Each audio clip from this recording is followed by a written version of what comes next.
Alors, comment faire lorsque nous avons un nombre entier en addition ou en soustraction avec une fraction? Comment faire? La première étape, c'est tout simplement d'utiliser la règle qui nous dit, la propriété qui nous dit, que pour n'importe quel nombre A, eh bien A pourrait s'écrire comme A sur 1.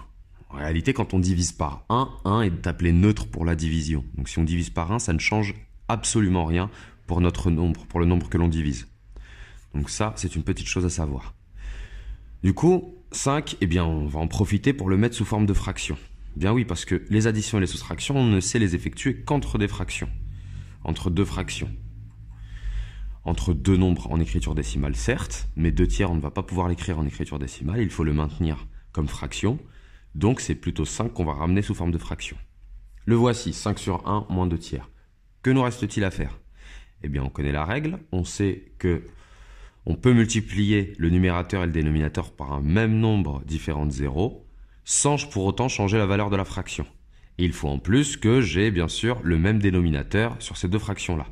Bien, en gros, je regarde seulement les dénominateurs et je me demande, est-ce que je peux ramener 1 à 3? La réponse est bien évidemment oui, en le multipliant par 3. Et si je le fais au dénominateur, je le fais aussi au numérateur.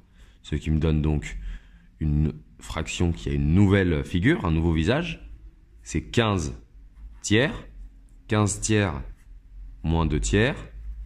Et à partir de là, on peut effectuer notre soustraction. 15 moins 2, 13, le tout sur 3. On se pose la question de savoir si on peut simplifier. On ne peut pas simplifier. Nous avons terminé.